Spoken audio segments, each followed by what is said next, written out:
Assalamualaikum warahmatullahi wabarakatuh. Innal hamdalillah nahmaduhu wa nasta'inuhu wa nastaghfiruh wa na'udzu billahi min shururi anfusina wa min sayyiati a'malina. May yahdihillahu fala mudilla lahu wa may yudlil fala hadiya lahu. Wa asyhadu an la ilaha illallah wahdahu la syarika lahu wa asyhadu anna Muhammadan abduhu wa rasuluh. Allahumma shalli wa sallim ala sayidina Muhammad wa ala alihi wa sahbihi ajma'in. Amma ba'd. Kita lanjutkan pembahasan dari kitab Aina Nahnu min Akhlaqis Salaf, di mana kita dari akhlak para ulama generasi terdahulu yang saleh, di mana kita sampai pada bab ke-24 As-Salaf wa Adabul Kalam wal Lisan, yaitu bagaimana para ulama generasi terdahulu, bagaimana adab mereka dalam berbicara. An Maimun bin Mihran qala rajulun ila Salman. Dari Maimun bin Mihran, beliau berkata bahwa ada seseorang berkata kepada Salman, yaitu Salman Al-Farisi. Faqala ausini.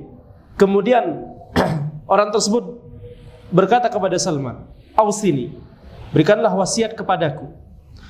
Qala la takallam. Kemudian Salman Al-Farisi radhiyallahu anhu, beliau adalah sahabat dari Persia. Beliau berkata, janganlah engkau berbicara. Qala la yastati'u man 'asha fin nasi alla yatakallam. Kemudian orang tersebut berkata kepada Salman, tidak mungkin ada orang hidup di tengah-tengah manusia kemudian dia tidak berbicara. Qala fa in takallamta fatakallam bihaqqin aw iskut. Kemudian Salman Al-Farisi radhiyallahu anhu, beliau berkata, kalau engkau mau berbicara, maka berbicaralah dengan hak atau diamlah. Makna dari berbicara dengan hak maksudnya adalah antara perkataannya itu adalah al-haq, yakni kebenaran yang disampaikan, bukan kebatilan yang diucapkan. Kemudian juga caranya itu harus juga dengan hak. Caranya adalah harus juga dengan hak. Cara di sini seperti misalkan ketika seseorang mengatakan sesuatu kepada orang lain dengan cara membentak misalkan, yang itu bukan tempatnya untuk membentak, maka ini tidak hak. Jadi takallam bihaqqin, perkataan Salman Al-Farisi radhiyallahu anhu, perintah, ini fi'il amr, takallam bihaqqin. Perintah ini mencakup apa yang disampaikan itu harus hak, dan bagaimana cara menyampaikannya itu harus hak. Qala zidni. Kemudian orang tersebut berkata kepada Salman, zidni, tambahkanlah. Atau yakni orang tersebut meminta wasiat berikutnya, minta wasiat tambahan kepada Salman. Qala la taghdab. Kemudian Salman Al-Farisi radhiyallahu anhu, beliau berkata, janganlah engkau marah. Qal innahu la yaghshani ma la amliku. Orang tersebut kemudian berkata kepada Salman, sesungguhnya terkadang ada sesuatu yang tidak bisa aku kontrol, yang itu mengendalikanku. Yani terkadang amarah itu akan tetap muncul. Qala in ghadabta fa'amsik lisanaka wa yadak. Salman Al-Farisi radhiyallahu anhu kemudian berkata, kalau engkau mau marah, maka tahanlah lisanmu dan tanganmu. Kalau engkau mau marah, kalau kamu mau marah, maka tahanlah lisanmu dan tanganmu. Qala zidni. Kemudian orang tersebut meminta wasiat tambahan berikutnya. Qala la tulabisin nas. Kemudian Salman berkata, la tulabisin nas. Jangan bercampur baur dengan manusia. Jangan memiliki yakni muamalah sosial dengan orang-orang. Qal la yastati'u man 'asha fin nas alla yulabisahu. Kemudian orang tersebut berkata kepada Salman, tidak mungkin ada orang hidup di tengah-tengah manusia kemudian tidak pernah bermuamalah secara sosial kepada manusia yang lain, dengan orang lain. Qala fa in labastahum fasdaqil hadits wa addil amanah. Kemudian Salman berkata, kalau engkau itu bermuamalah secara sosial dengan manusia, dengan orang lain, namanya saja insan, dari kata ins, yakni orang yang membutuhkan interaksi sosial dengan orang lain. Kalau engkau bermuamalah secara sosial dengan orang lain, maka ucapkanlah perkataan yang benar, jujurlah dalam berkata, dan tunaikanlah amanah. Ya, ini adalah wasiat dan pesan dari Salman Al-Farisi radhiyallahu anhu kepada orang tersebut. Jadi ada 3 pesan dari Salman Al-Farisi, yaitu kalau mau berbicara, bicaralah dengan hak atau diam. Ya, bicaralah dengan hak atau diam. Ini wasiat pertama. Wasiat kedua, kalau engkau mau marah, maka tahanlah lisanmu dan tanganmu. Kemudian wasiat yang ketiga, pelajaran yang ketiga, yaitu kalau engkau mau berinteraksi dengan manusia, berkawan, berteman dengan orang lain, maka sampaikanlah perkataan yang jujur, yakni jujurlah dalam berkata-kata, dan tunaikanlah amanah. Jujur dalam berkata ini jujur secara lisan, tunaikanlah amanah yakni jujur dengan perbuatan. Sama-sama babnya sidak, sama-sama babnya jujur. Jadi Salman Al-Farisi radhiyallahu anhu menekankan bagaimana kejujuran itu adalah fondasi ketika seseorang itu bermuamalah dengan orang lain. Dan yang namanya seorang muslim, kaum muslimin, itu adalah seseorang yang dia itu memiliki yakni amanah, dia memiliki sidak, dia memiliki kejujuran baik dengan lisannya ataupun dengan perbuatannya. Ya, baik dengan kata-katanya ataupun dengan amalannya. Harus berkata secara jujur, kemudian secara perbuatan harus menunaikan amanah. Sebagaimana sabda Nabi Muhammad sallallahu alaihi wasallam, Nabi Muhammad sallallahu alaihi wasallam bersabda, al-muslim man salim al-muslimun min lisanihi wa yadihi, wal muhajir man hajara man hallahu anhu. Al-muslim, seorang muslim, yakni seorang muslim yang ideal, man salim al-muslimuna min lisanihi wa yadihi. Orang yang kaum muslimin itu selamat dari lisannya dan tangannya. Selamat dari lisan dan tangan banyak dijelaskan oleh para ulama, yakni orang tersebut yang namanya seorang muslim yang ideal tidak boleh mencela orang lain, dan juga tidak boleh menyakiti orang lain dengan tangannya, memukul orang lain misalkan.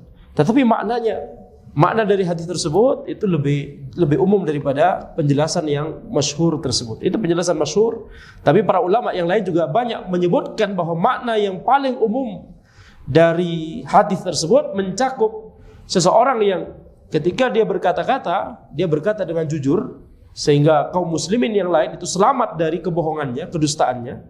Kemudian dia ketika dia berbuat secara amanah, ya, dan penuh tanggung jawab, sehingga kaum muslimin yang lain itu selamat dari yakni perbuatan curangnya.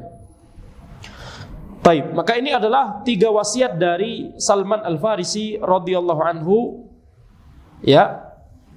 Dan ini insyaallah kalau dari segi yakni sanad, walaupun kita tentunya dalam masalah sanad, kalau kita berbicara perkataannya sahabat, tentunya lebih ringan standarnya daripada kalau kita membicarakan sanad dari hadis Nabi Muhammad sallallahu alaihi wasallam. Ya, jadi ini secara riwayat insyaallah kuat, ya, dinisbatkan kepada Salman Al-Farisi radhiyallahu anhu. Wa an Mu'adz bin Sa'id qala kunna inda Atha bin Abi Rabah fatahaddatsa rajulun bi haditsin fa'tarada lahu akhar fi hadithihi. Dari Mu'adz bin Sa'id, beliau berkata, kami sedang bersama Atha bin Abi Rabah. Dan maksudnya adalah kami sedang bersama Atha bin Abi Rabah. Apa maksudnya? Ini maksudnya adalah kami sedang bermajelis dengan Atha bin Abi Rabah. Ya, ini murid-muridnya Atha bin Abi Rabah yang berbicara, Mu'adz bin Sa'id. Ya, kami sedang bersama Atha bin Abi Rabah. Ini maksudnya adalah kami sedang di majelisnya Atha bin Abi Rabah. Fatahaddatsa rajulun bi haditsin. Kemudian ada seseorang yang sedang berbicara di majelis tersebut. Ya, bukan Atha, tapi ada orang lain yang sedang berbicara, menjelaskan sesuatu, membicarakan sesuatu. Fa'tarada lahu akhar fi hadithihi. Kemudian ada orang lain yang kemudian memotong pembicaraan orang yang pertama tadi. Faqala Atha, subhanallah, ma hadhil akhlaq. Atha kemudian berkata, subhanallah, akhlak apa ini? Akhlak macam apa ini? Ma hadhil akhlaq. Diulangi 2 kali. Akhlak macam apa ini? Inni la asma'ul haditha minar rajul wa ana a'lamu minhu bihi. Kata Atha, sesungguhnya aku mendengar perkataan orang tersebut, padahal aku lebih berilmu tentang hal tersebut daripada dia. Fa'urihi anni la uhsinu minhu syai'an. Tetapi aku tunjukkan kepada dia seolah-olah aku tidak paham sama sekali. Ini adalah adab dari orang yang mendengarkan perkataan orang lain. Maksudnya adalah ketika orang tersebut sedang berbicara, harus wajib bagi kita untuk mendengarkan secara utuh 100%. Jangan kemudian kita merasa ini Anda sudah paham, walaupun memang beneran kita sudah paham. Misalkan itu faedah ilmu, bisa jadi itu pelajaran ilmu, atau ayat, atau hadis, atau tafsir ayat, atau syarah hadis, atau sebuah kaidah fikih, ya, atau sekedar pembicaraan yang hukumnya mubah, pembicaraan yakni seperti misalkan ada kisah Syekh As-Sa'di rahimahullah ta'ala, beliau bertemu dengan orang, kemudian diceritakan ada kejadian. Ini bukan pelajaran, bukan ilmu, bukan tafsir ayat, bukan syarah hadis. Ada kejadian yang terjadi di suatu tempat. Orang tersebut cerita kepada Syekh As-Sa'di rahimahullah. Ketika orang tersebut menjelaskan, Syekh As-Sa'di dia mendengarkan, tidak memotong sama sekali. Masya Allah, alhamdulillah. Gitu ya. Setelah selesai baru diucapkan, "Naam, Anda mendengar ini ke sekian kali, 4 kali atau 5 kali." Ya baru dikatakan setelah selesai. Ya, ini diantara adab dalam berbicara. Tidak masalah kalau setelah itu kita katakan Anda sudah mendengarnya. Tapi ya ketika dia masih berbicara, maka sebaiknya kita dengarkan. Ya, kalau itu terkait perkara yang mubah yang diceritakan, apalagi terkait faedah ilmu. Ketika ilmu dibahas, walaupun kita sudah paham, bahkan bisa jadi kita lebih paham daripada orang tersebut, kita dengarkan. Karena pertama, bisa jadi kita masih memiliki ilmu yang tidak kita miliki. Bisa jadi orang tersebut awalnya saja dia menyampaikan ilmu yang sudah kita paham, tapi tengah-tengahnya dan akhirnya dia menyampaikan ilmu yang belum kita pahami. Ini kemungkinan pertama. Kemungkinan kedua adalah bisa jadi yang dia ingin sampaikan justru kesalahan, justru salah yang ingin dia sampaikan. Sehingga kalau kita mendengarkan secara penuh, kita bisa koreksi nanti. Tapi nanti, jangan kemudian, oh ya Anda sudah paham, kelas. Akhirnya apa? Kita tidak sadar bahwa dia punya salah paham terkait masalah tersebut. Jadi kan kasihan dia juga, betul tidak? Nah, jadi banyak tujuannya. Jadi maksudnya Atha bin Abi Rabah di sini, kalau orang berbicara, sampaikan atau dengarkan secara utuh apa yang beliau sampaikan, baru kemudian kita bisa memberikan respon setelahnya. Baik itu berterima kasih kepada orang tersebut karena telah menyampaikan hal tersebut, atau kita setuju atau kita tidak setuju, atau kita mau kritisi atau kita mau bertanya, setelah itu terserah. Tetapi ketika orang tersebut berbicara, maka sebaiknya kita dengarkan secara utuh terlebih dahulu. Yani sebagian orang, ya ini juga PR bagi para dai juga ya. Ketika ada orang nanya, yani kita merasa kita sudah paham pertanyaan, taib, dipotong di tengah-tengah, nggak boleh. Tidak boleh dipotong di tengah-tengah. Apalagi kalau itu pertanyaan terkait ilmu syar'i. Tidak boleh, harus jelaskan. Apa susahnya menjelaskan secara utuh sampai selesai. Baru kemudian kita jawab ya pertanyaan tersebut. Taib. Jadi ini adalah adab dalam berbicara. Ini sudah Anda jelaskan kalau tidak salah, yang mirip terkait dengan hal ini ketika kita membahas kitab Tazkiratus Sami. Ya, kitabnya sudah selesai, khatam kita bahas ya, tapi di masjid mana itu? Al-Furqan ya, Masjid Al-Furqan. Taib. Jadi hal yang semisal ini, kalau tidak salah waktu itu konteksnya adalah ketika ini kita lihat bagaimana Atha bin Abi Rabah ketika beliau mendengar orang lain berbicara, beliau tampakkan seolah-olah beliau tidak pernah mengetahuinya sama sekali. Maksudnya adalah mendengarkan secara seksama. Sama seperti ketika murid berada di majelis gurunya. Ini pembahasan di Tazkiratus Sami. Ketika murid berada di majelis gurunya menyampaikan sebuah ayat atau hadis atau tafsir ayat, syarah hadis, kaidah fikih, apapun itu, menukil perkataan ulama atau menghadirkan hafalan matan dan seterusnya, maka seorang murid itu harus dengarkan dengan seksama. Sebagian murid itu ketika sampai pada ayat yang dia paham, ketika sampai pada hadis yang dia paham atau hafalan matan yang dia hafal, dia itu lisannya juga ikutan bergerak. Lisannya, kalau Anda tidak masalah, tetapi para ulama generasi terdahulu, diantaranya adalah An-Nawawi, kemudian penulis Tazkiratus Sami yaitu Ibnu Jama'ah Al-Kinani Asy-Syafi'i rahimahumullah ta'ala, mereka menjelaskan bahwa itu bentuk perbuatan yang tidak baik secara adab. Jadi ketika kita mengucapkan misalkan hadis yang gampang, innamal a'malu binniyat wa innamal likulli imrin ma nawa, maka muridnya langsung gitu ya, mengikuti. Ini tidak baik secara adab di majelis ilmu atau di majelis yang lain. Kalaupun kita sudah paham atau sudah hafal, alhamdulillah. Tetapi ketika kita dalam posisi mendengarkan, maka dengarkan dengan baik. Jadi banyak para ulama demikian, para ulama senior, yakni ketika ada orang atau talibul ilm, pemula, menengah atau bahkan lanjutan bertanya, didengarkan dengan baik. Ya, habis itu baru dijelaskan. Baik. Walaupun misalkan konteksnya adalah penuntut ilmu tersebut misalkan sedang membahas sebuah, bahkan sampai terlihat menjelaskan sebuah kaidah, ya, ini bertanya, tapi di dalam pertanyaannya itu akhirnya menjelaskan sebuah kaidah supaya dia pikir supaya syekhnya paham, padahal syekhnya lebih paham. Tidak masalah, didengarkan. Ya, banyak contoh dari para ulama mendengarkan terlebih dahulu, baru setelah itu baru kemudian dijelaskan, baru kelihatan ilmunya syekh. Ya, baru kelihatan.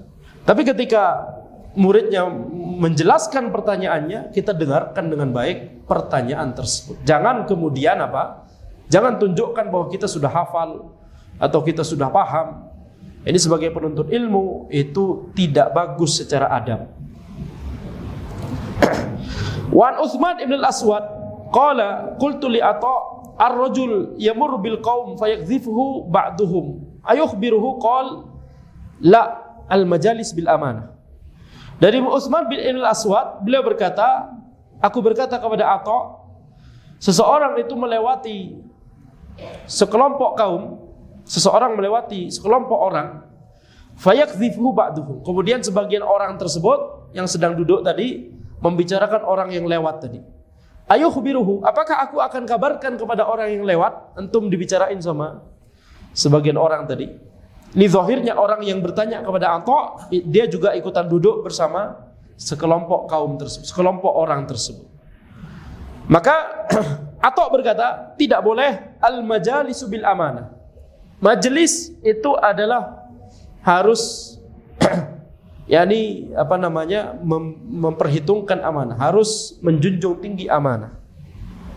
Ini dari hadis Nabi Muhammad sallallahu alaihi wasallam, al-majalisu bil amanah illa thalathata majalis. Majelis itu adalah dengan amanah, harus menjunjung tinggi amanah, kecuali 3 majelis.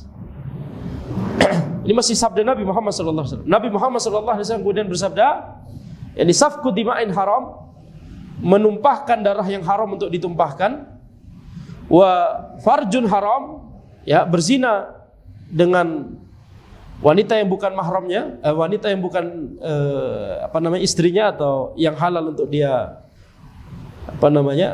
nikahi. Kemudian juga waqtitafu, yani malin bihaq bighairi haq, yaitu waqtita'u malin bighairi haq, yaitu mengambil harta dengan tanpa hak. Jadi al-majalis bil amanah, majelis itu harus menjunjung tinggi amanah. Majelis itu harus menjunjung tinggi amanah. Maksudnya adalah perkataan seseorang di majelis, ketika orang tersebut sudah berpesan ini tidak boleh dibicarakan kepada orang lain, maka itu tidak boleh disampaikan kepada orang lain. Bisa jadi orang tersebut membicarakan terkait masalah personal dia. Bisa jadi orang tersebut membicarakan masalah yang lebih besar, masalah negara misalkan, atau masalah perusahaan, atau masalah apapun itu, masalah keluarga, masalah desa dan sebagainya. Maka al-majalis bil amanah, majelis itu harus menjunjung tinggi amanah. Illa thalathata majalis, kecuali 3 majelis. Ini tambahan hadis ini. Kalau hadis sebelumnya, bagian hadis sebelumnya al-majalis bil amanah, Allahu a'lam hukumnya hasan li ghairihi. Ya, hukumnya hasan li ghairihi, bisa dijadikan sebagai hujjah. Para ulama banyak menyebutkan kalimat tersebut, seperti Syekh bin Bas atau seperti di sini Atha bin Abi Rabah. Ya. Tapi tambahannya secara makna benar, tetapi secara sanad Allahu a'lam mungkin lebih dekat kepada dhaif. Allahu a'lam. Kecuali majelis yang membicarakan menumpahkan darah yang haram untuk ditumpahkan, atau zina yang haram, yang tentunya haram, zina. Kemudian yang ketiga adalah merampas harta atau mengambil harta tanpa hak. 3 hal yang dikecualikan oleh Nabi Muhammad SAW. Tapi kita sebutkan tadi secara sanad, derajatnya. Tapi di sini kita ambil pelajaran, setiap majelis yang di dalamnya itu ada pembicaraan untuk melakukan kejahatan atau keharaman atau kemadaratan kepada orang lain, maka boleh bagi kita untuk menyampaikan isi majelis tersebut kepada orang yang bersangkutan, orang yang mau dibunuh, atau orang yang mau dizinai, atau orang yang mau diambil hartanya, atau membicarakannya melaporkannya kepada ulil amri atau kepada pihak-pihak terkait. Ini tidak boleh bagi seseorang untuk menyembunyikan rencana jahat atau makar begitu ketika orang tersebut mengetahuinya. Tidak boleh. Tapi kalau isi majelis tersebut adalah perkara yang mubah atau bahkan perkara yang wajib, seperti misalkan seseorang, seorang dai berkata kepada dai yang baru datang, misalkan di sini warganya begini, itu tentunya apa tujuannya membicarakan itu? Warga yang di sini ada yang suka minum khamr, ada yang suka. Tujuannya adalah supaya dai yang baru bisa mengetahui apa prioritas dakwah, apa yang harus disampaikan, ilmu apa saja yang harus disampaikan dan seterusnya. Betul tidak? Bisa jadi ada pembicaraan seperti itu. Ini pembicaraan yang bisa jadi hukumnya wajib. Ya, karena kemaslahatan dakwah dibutuhkan untuk berdakwah ke depannya bagaimana, strategi dakwah dan seterusnya. Supaya apa? Supaya kemaksiatan itu bisa diperangi bersama-sama. Nah, kalau kemudian isi majelis tersebut misalkan ada orang lain yang dengar, kemudian mengatakan, "Oh, si Ustadz fulan ternyata ngata-ngatain masyarakat di sini." Itu bukan ngata-ngatain. Baik. Jadi al-majalisu bil amanah. Majelis itu harus menjunjung tinggi amanah. Ya, ini diantara yang merupakan adab dalam berbicara. Tidak boleh membicarakan atau tidak boleh menyebarkan perkataan yang itu ada di majelis khusus. Perkataan yang itu seharusnya tidak boleh dibicarakan di luar majelis tersebut, karena memang tujuannya hak, atau itu adalah sesuatu yang mubah, tetapi orang tersebut itu mengatakan jangan sampaikan kepada orang lain karena mungkin itu perkara personal dia tidak mau diketahui oleh orang lain, hukum asalnya mubah, maka kita harus menjunjung tinggi amanah, al-majalisu bil amanah. Jadi tidak boleh kemudian bocor seperti ember. Itu perkataan sebagian orang, betul tidak? Apa istilahnya? Bocor seperti ember, betul. Kenapa ember bukan genteng gitu misalkan? Ala kulli hal, enggak usah dijawab, ini sudah azan. Allahu a'lam. Insyaallah kita lanjutkan di pertemuan berikutnya, masih dalam pembahasan tema yang sama. Subhanakallahumma wa bihamdika asyhadu an la ilaha illa anta astaghfiruka wa atubu ilaik. Wassalamualaikum warahmatullahi wabarakatuh.